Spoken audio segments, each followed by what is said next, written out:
তো শুভ সন্ধ্যা সবাইকে। তো এখন আমি রেডি হয়ে গেছি বিয়ের 1.5 বছর পর।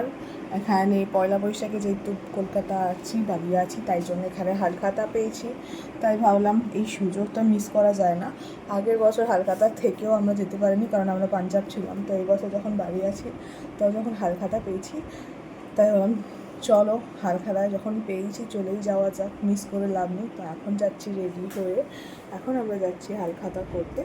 তো তোমাদের সাথে চলো আবার আপডেট দেবো, কেমন লাগছে আমাকে অবশ্যই জানাও। আমাদের বাড়ির সামনে দুটো জুয়েলারি শপ থেকে আমাদের হালখাতা ছিল। তো এটা একটা শপ হচ্ছে সোনাবো জুয়েলার্স, এটাই আমরা পরে গেছিলাম, হ্যাঁ, প্রথমে ফেরার ভেবেছিলাম পথে এটাই ওখানেই চলে যাব, যাবো। তা ওখানে না গিয়ে তার পাশেই কার্ড আর একটা নিয়ে আসতে জুয়েলারি হবে নাকি? হাউস আছে, সেটা হচ্ছে অঙ্গনা জুয়েলার্স। তো এখানে আগে আমরা ফার্স্ট গিয়েছিলাম টাকা পয়সা পাওয়া কিনা নববর্ষ করতে। এখানে সবাই খুব সুন্দর একটা থিম ওয়াইজ পাঞ্জাবি পরেছে, খুব ভালো লাগছে। তো এখানে তারপর আমাদের হাতে ধরিয়ে দিল ব্যাগ, তারপরে এই ব্যাগ নিয়ে আমরা চলে গেলাম নেক্সট হালখাতা করতে সোনাবৌ জুয়েলার্সে। তো দেখো এখানেও আমরা পেয়ে গিয়েছি একটা ব্যাগ, কি আছে দেখো। তারপর ওখানে হালখাতা করে কেমন লাগবে বলো?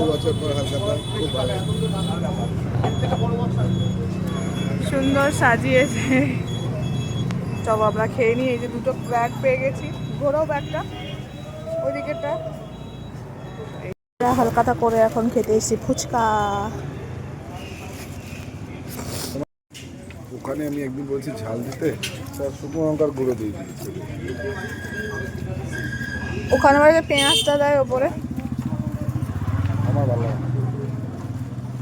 আমার হাজব্যান্ড আর শ্বশুরমশাই খেলো জল ফুচকা। আমি জল ফুচকা পছন্দ করি না, জানি না এই সমাজ আমায় মেনে নেবে কিনা।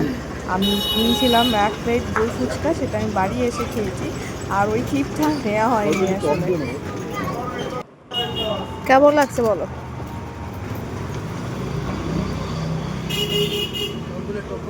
হচ্ছে আমাদের ফার্স্ট কি বলে হালখাতা। দেখি চলো কি দিয়েছে, দেখা যাক। ওয়াও,